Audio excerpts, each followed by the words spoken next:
Good afternoon class. आज हम लोग जो है 6 जून की इम्पोर्टेंट करंट अफेयर्स स्टार्ट करते हैं, ठीक है। अगर किसी को जो है पीडीएफ चाहिए तो ज्वाइन माई टेलीग्राम चैनल, वहाँ पे अपलोड होगा सारा पीडीएफ, ठीक है। उसका लिंक जो है नीचे दे रखा है, लिंक नीचे गिवन है, नीचे देख लेना, ठीक है। और अगर किसी को कोई डाउट होता है किसी भी न्यूज़ से रिलेटेड तो 9119602804 में मेरे को कॉल या मैसेज कर सकते हो। और आज हम लोग जो है 50 MCQ ऑन पॉलिटी करेंगे, ठीक है। थोड़ी देर बाद इस क्लास के मेरे ख्याल से अराउंड 1 और 2 PM 50 MCQ पॉलिटी के अपलोड हो जाएंगे, ठीक है। तो वहाँ पे आप लोग देख लेना अपना, ठीक है सब लोग। चलो पहले न्यूज़ देखते हैं। फर्स्ट न्यूज़ आ रही है अरुणाचल प्रदेश से। क्या आ रही है बच्चा? जो MOU साइन हुआ है। MOU क्या होता है बच्चा? MOU का फुल फॉर्म होता है मेमोरेंडम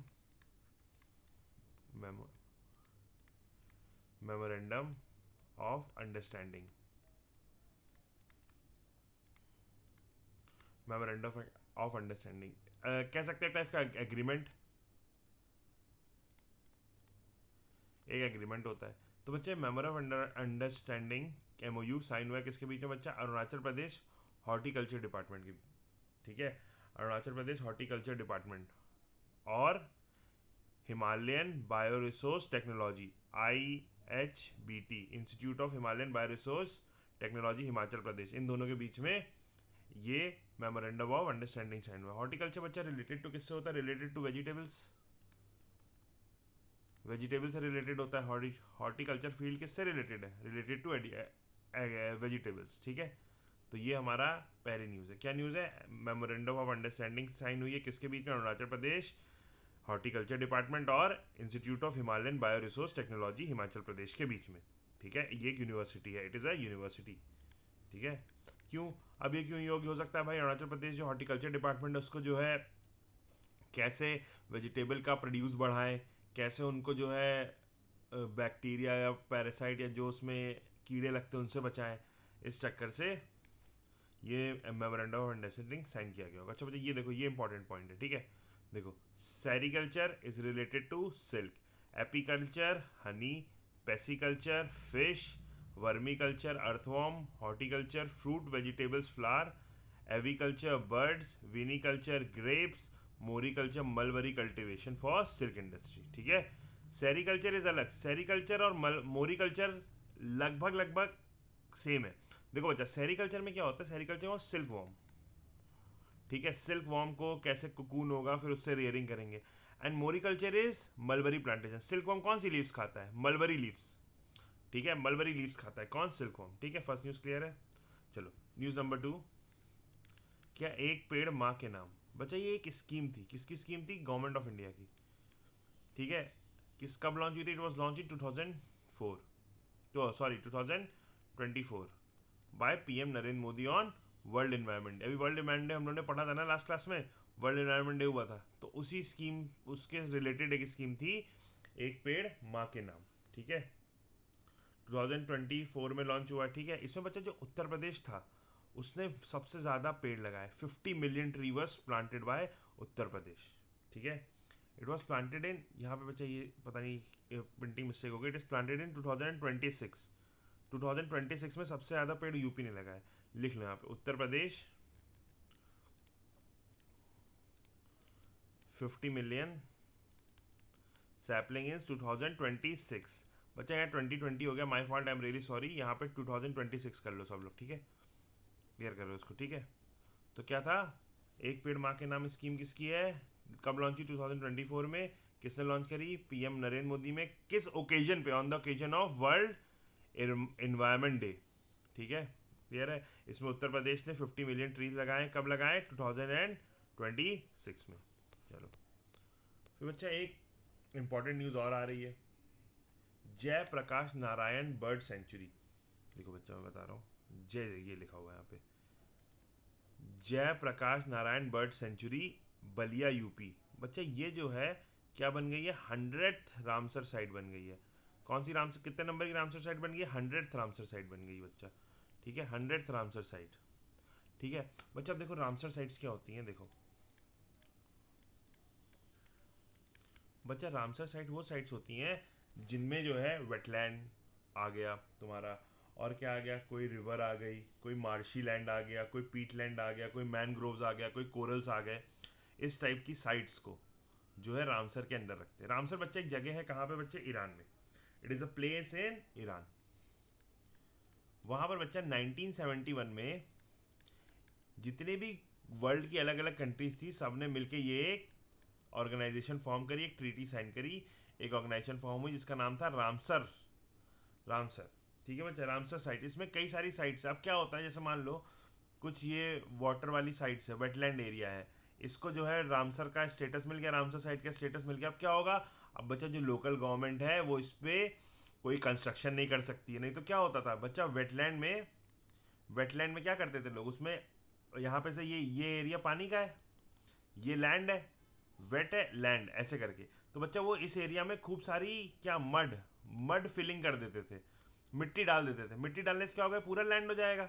अब इस पूरे एरिया में अपना घर बना लिया आपने, आपने एक इंपॉर्टेंट नेचुरल सोर्स को डिस्ट्रॉय कर दिया। तो बच्चा जब कोई भी एक साइट जो है रामसर, जैसे ये साइट रामसर साइट डिक्लेयर हो गई, तो अब दोनों सेंट्रल गवर्नमेंट, ठीक है, प्लस स्टेट गवर्नमेंट, प्लस ये जो रामसर साइट की ऑर्गेनाइजेशन है, प्लस दिस ऑर्गेनाइजेशन, ये बच्चा इस साइट को हेल्प करेगी अपलिफ्ट करने में। कैसे, टूरिज्म यहाँ पर आएगा, यहाँ पे कोई लीगल कंस्ट्रक्शन नहीं करने दिया जाएगा, ठीक है, यहाँ पे इस साइट को प्रोटेक्ट किया जाएगा, ठीक है, क्लियर है सबको, ठीक है। वेटलैंड देखो किसको, wetland, important lake, river, marshes, peatland, mangroves, coral reefs, इन सबको कौन प्रोटेक्शन देता है बच्चा, Ramsar site. It is an inter governmental, ठीक है, ऑर्गेनाइजेशन। क्या है, इंटर गवर्नमेंटल ऑर्गेनाइजेशन, मतलब अलग अलग देश की गवर्नमेंट्स ने आके मिलकर इस ऑर्गेनाइजेशन को फॉर्म करा 1971 में, किस लिए, अपने एरिया में साइट्स को प्रोटेक्ट करने के लिए, ठीक है बच्चा। ये साइट किसके अंडर, इंडिया में कौन देखता है, ministry of forest, climate change and environment, ठीक है, क्लियर है, ठीक है। देखो अच्छा बच्चा, देखिए ये 100 साइट तो हमको पता चल गई, बलिया वाली है 100। अब 99 साइट कौन सी है, 99 नंबर की, शेखा झील। कौन सी साइट है, शेखा झील। शेखा झील इज इन यूपी। 98 कौन सी है, चर्री धान, गुजरात। बच्चा देखो एग्जाम में जैसे क्वेश्चन पूछ देगा 99 रामसर साइट इंडिया की कौन सी है, तो ये होगी, ठीक है। 97 कौन सी, पटना बर्ड सेंचुरी, ठीक है।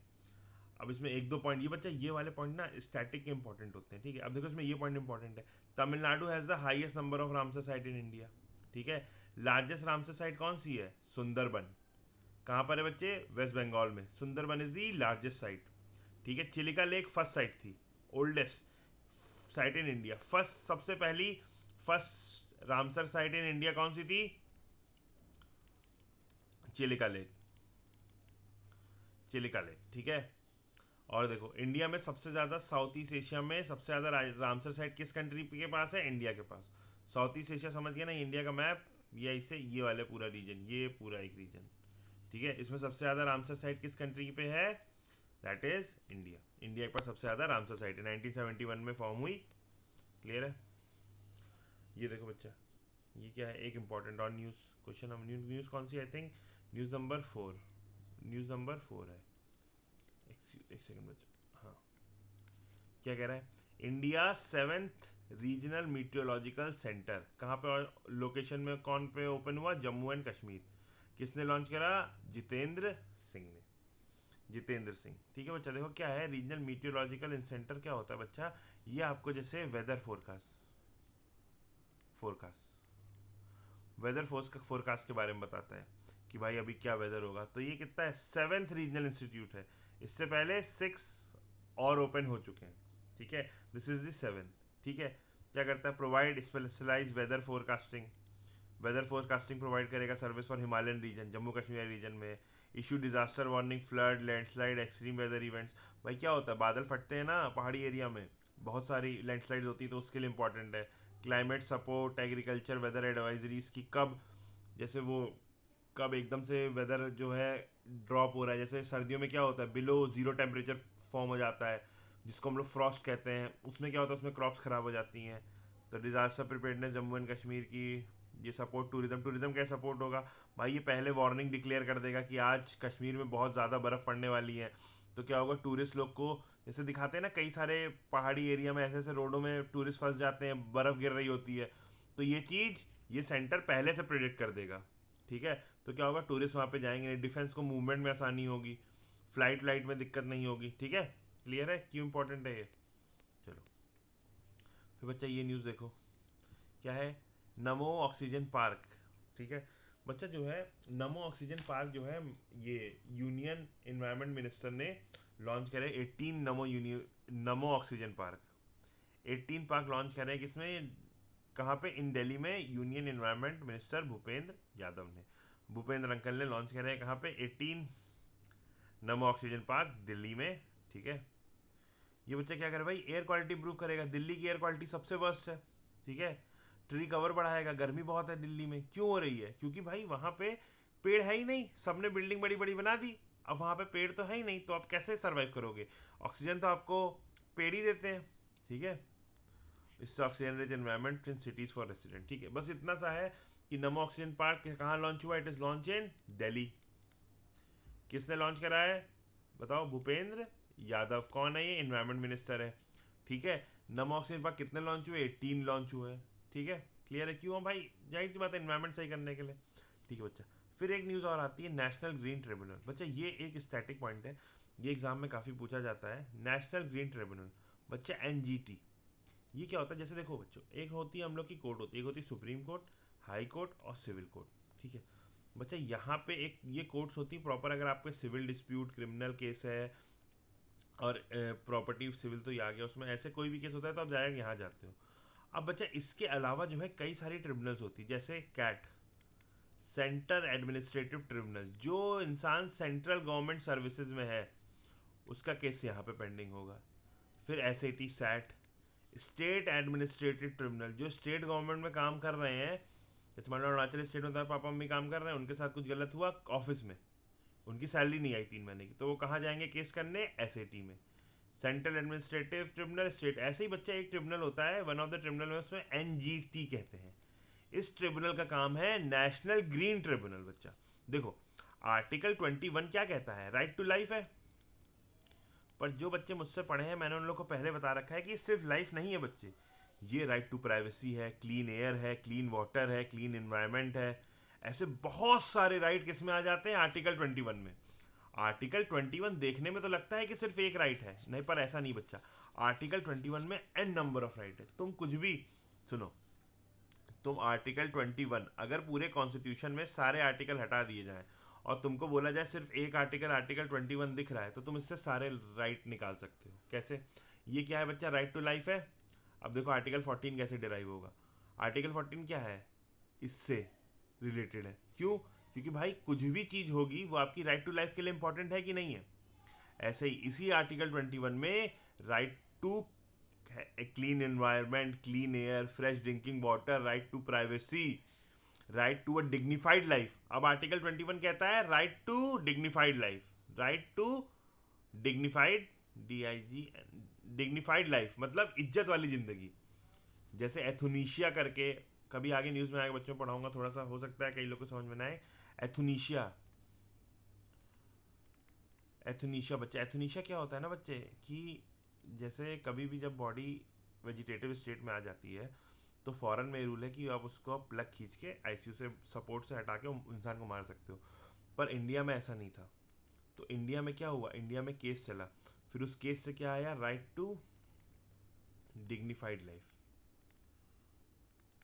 अगर कोई इंसान कोमा में है या सपोर्ट में है तो उसको क्या कहते हैं, उसकी सिर्फ लाइफ ऐसी नहीं रहेगी कि वो उसी स्टेट में पड़ा रहेगा, उसके पास भी एक अच्छी सी ज़िंदगी जीने का हक है।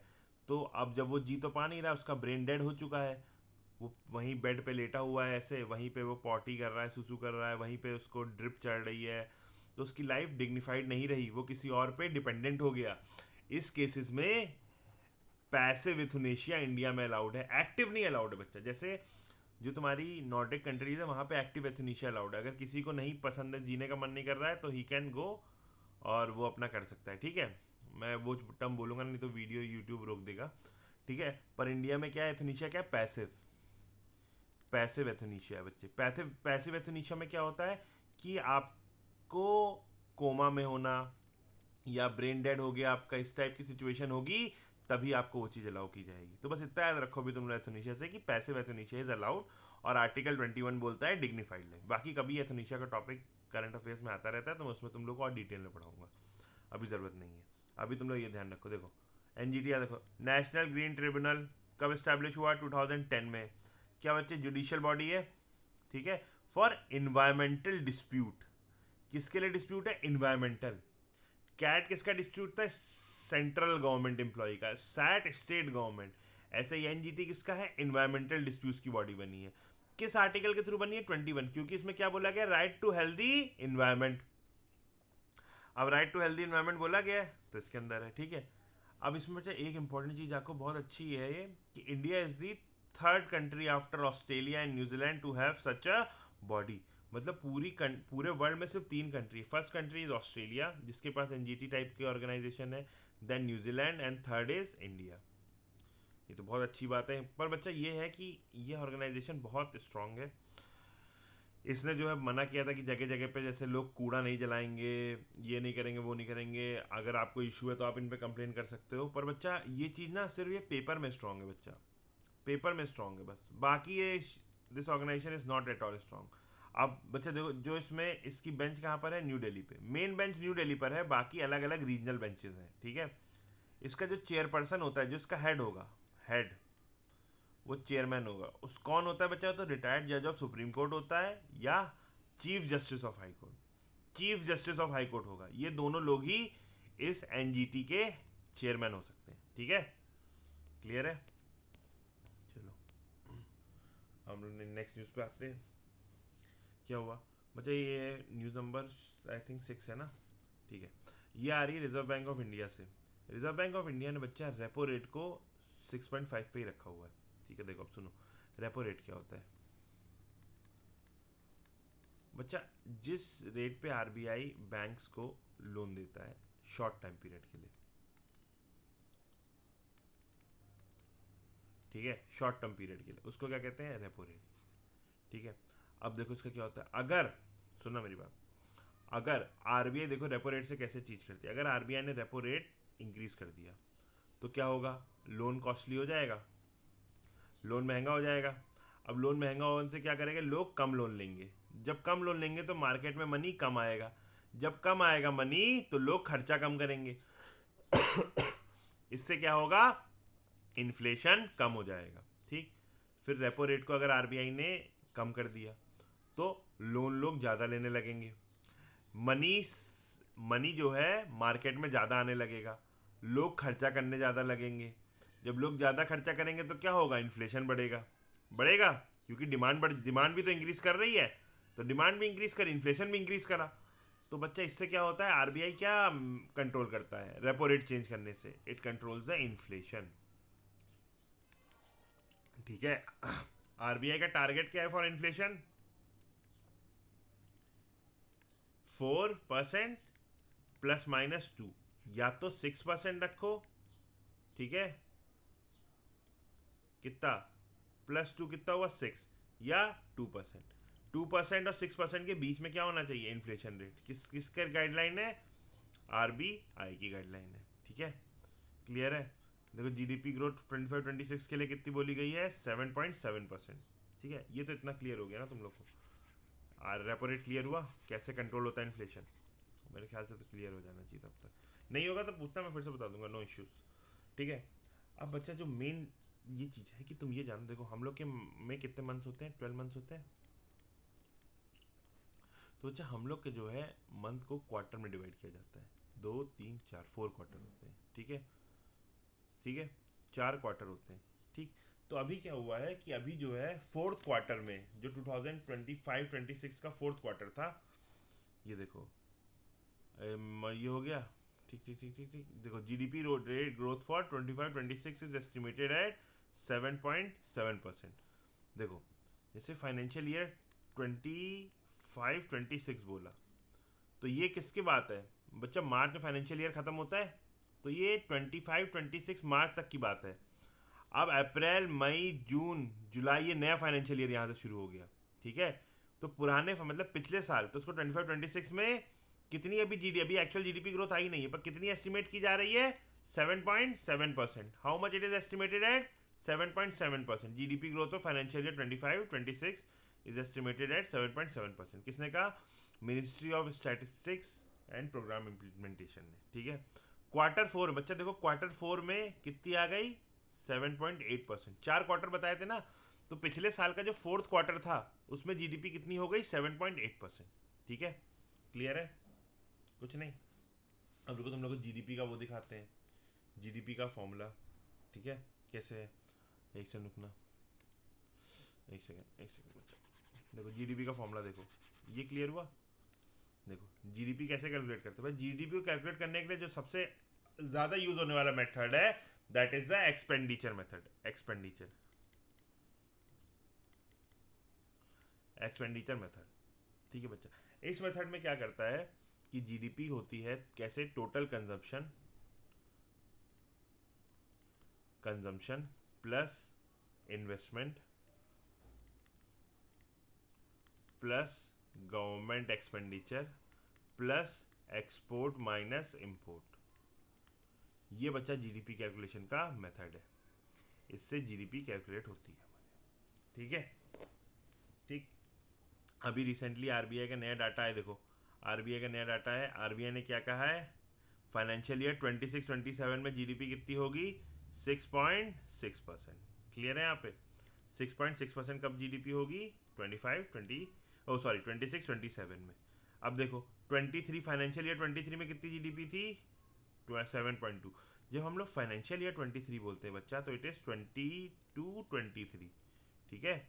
फिर फाइनेंशियल 24 कितना हो गया? 23-24। फिर ये कितना हो गया? 24-25, ठीक। फिर ये कितना हो गया? 20-25-26। तो 26 में कितना बोला जा रहा है कितनी होगी? 7.7। फाइनेंशियल ईयर 25 मतलब 24-25 में कितनी थी? 7.1। उससे पहले 23-24 में कितनी थी? 7.1। फिर 22-23 में कितनी थी? 7.2, ठीक है। तो कॉन्स्टेंटली हमारी देखो जीडीपी जो है ग्रो हो रही है, ऐसा कौन बोल रहा है? मॉस्पी, ठीक है, ये बोल रहा है, ठीक है। ये बोल रहा है, क्या बोल रहा है? कि हमारी कॉन्स्टेंटली जीडीपी जो है इंक्रीज हो रही है, ठीक है। और इसमें क्या है, ठीक है, ये देखो यहाँ पे आ गया, RBI held the unchanged at 6.5%।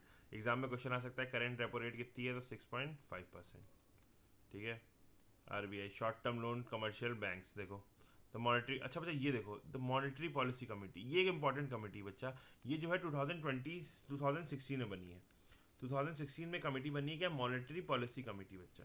ये कमेटी हमारी ये सारी रेट्स का डिसाइड करती है। इसमें 6 मेंबर्स होते हैं and it is headed by the RBI governor.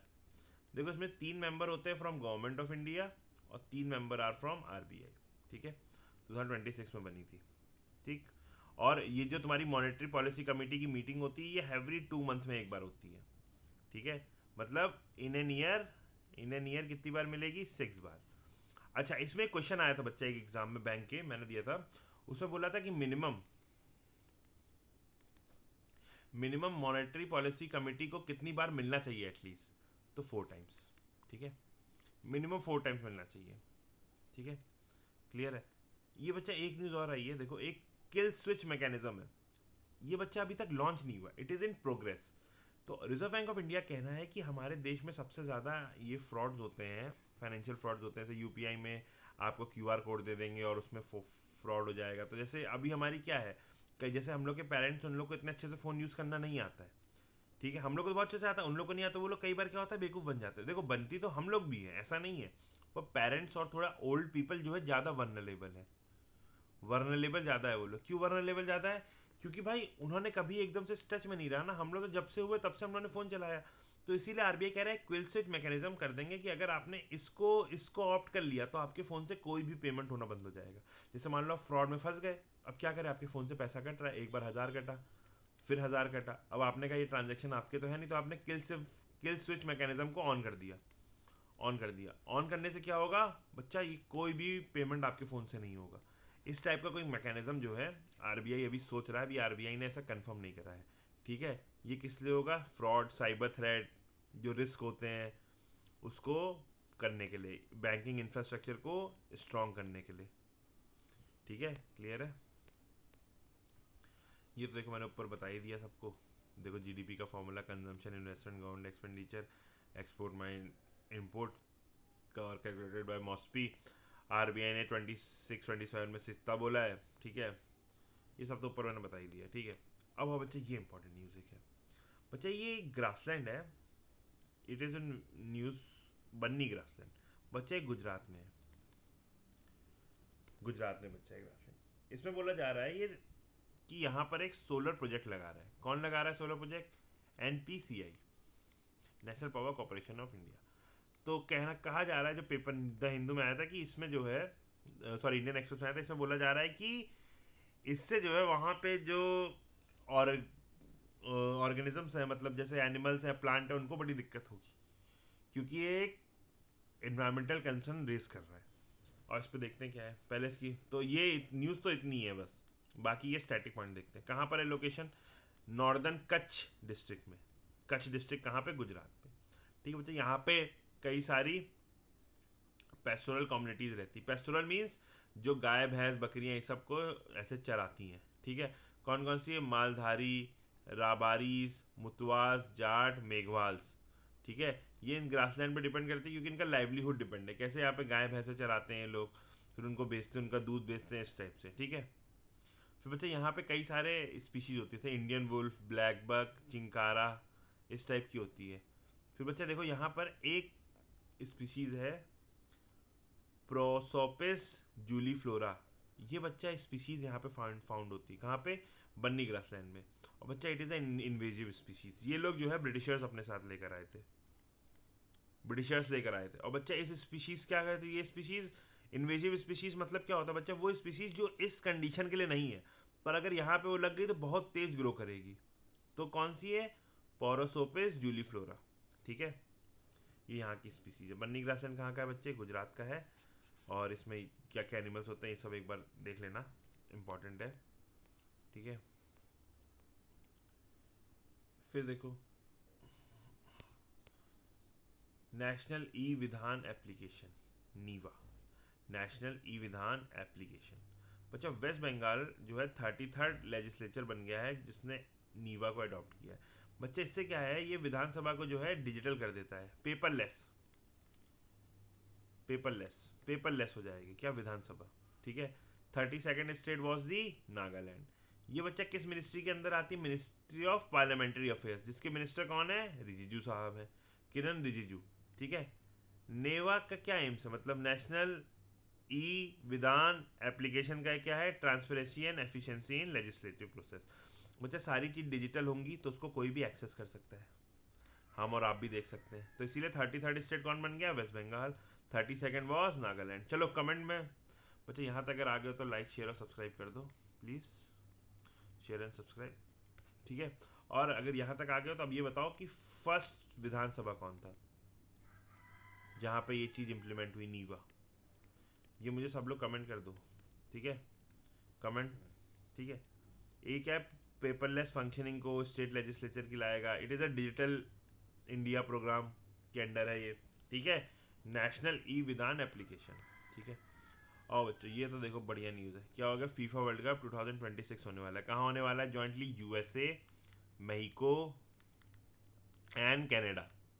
इसको मेक्सिको नहीं, इसको मेक्सिको बोलते हैं। ठीक है, चलो 2026 का बच्चा। तो इसमें क्या हुआ? हर 4 साल में एक बार होता है। सबसे पहली बार 1930 में हुआ था, उरुग्वे वॉज द विनर। ठीक है, ये ऊपर से इतनी न्यूज़ इंपॉर्टेंट है। ठीक है, इस बार ये 3 नेशन, ट्राई नेशन होल्ड कर रहे हैं, यूएसए, मेक्सिको एंड कनाडा। ठीक है, देखो इसका फर्स्ट मैस्कॉट है maple, it is from Canada. अब भाई मैस्कॉट होता है तो कनाडा से होता है। Bald eagle is the mascot from USA. Bald eagle कहाँ से मैस्कॉट है? यूएसए से मैस्कॉट है। ठीक है, क्लियर है। और जो है हमारा जायू, ये पता नहीं क्या लिख दिया है, एक सेकेंड, ये मुझे समझ में नहीं आ रहा, सॉरी कैसे हो गया। जायू, ZAYU, Jayu is from Mexico. ठीक है, क्लियर है। नेक्स्ट न्यूज़ एक जो याद करो, हमने एक पढ़ा था ना, मैग्नस कार्लसन को, जो चेस के नंबर 1 प्लेयर थे, उनको आर प्रज्ञानंद ने डिफीट कर दिया था नॉर्वे चेस चैंपियनशिप में। तो बच्चा R Praggnanandhaa Norway chess championship जीत चुके हैं, ही वन दैट चैंपियनशिप, ठीक है। चलो देखो बच्चा, एक न्यूज़ आ रहा है, नीलकंठ मिश्रा। नीलकंठ मिश्रा क्या बने हैं, अपॉइंटमेंट हुआ उनका कहाँ पे, वर्ल्ड बैंक में, एग्जीक्यूटिव डायरेक्टर, ठीक है। किसका, नीलकंठ मिश्रा का। अब नीलकंठ, इतनी ये नाम इंपॉर्टेंट है, बस ये न्यूज़ यहीं तक इंपॉर्टेंट है बच्चा। अब इसके बाद क्या इंपॉर्टेंट है, वर्ल्ड बैंक। बच्चा वर्ल्ड बैंक कब बना था, 1994 में, ब्रिटेन वुड्स कॉन्फ्रेंस यूएसए में। इसका हेडक्वार्टर कहाँ है, वॉशिंगटन डीसी। इसके करंट प्रेसिडेंट कौन है, अजय बंगा। बच्चा इसमें जो भी प्रेसिडेंट होगा वो यूएसए का ही होगा। तो अजय बंगा इज़ अ अमेरिकन सिटीजन, ठीक है। नीलकंठ मिश्रा क्या थे, इकोनॉमिस्ट थे इंडिया के, और वो जो है वहाँ पे उनका अपॉइंटमेंट हो गया। किस में अपॉइंटमेंट हुआ, as an executive director. World Bank कब बना है, 1944, Bretton Woods, headquarter USA Washington DC, president है अजय बंगा। बच्चा वर्ल्ड बैंक क्या करता है बच्चे, लोन देता है। लोन देता है किसको, डेवलपिंग कंट्रीज को, ताकि उन लोग का डेवलपमेंट फास्ट हो सके और अच्छे से हो सके, ठीक है। क्लियर है, क्लियर है बस बच्चा। Thank you for this news, please like share and subscribe, और ज्वाइन माई टेलीग्राम। उसमें मैं तुरंत क्लास के तुरंत बाद अपलोड कर देता हूँ पीडीएफ और वो, ठीक है। बाय बच्चा, टेक केयर, और सब लोग कमेंट कर देना। और अभी एमसीक्यू होगा, एमसीक्यू 50 एमसीक्यू पॉलिटी के, डू नॉट मिस दैट, ठीक है। सब्सक्राइब करके रखो, ऐसे ही अब लेते रहेंगे क्वेश्चन, ठीक है। चलो bye bye, good night, take care.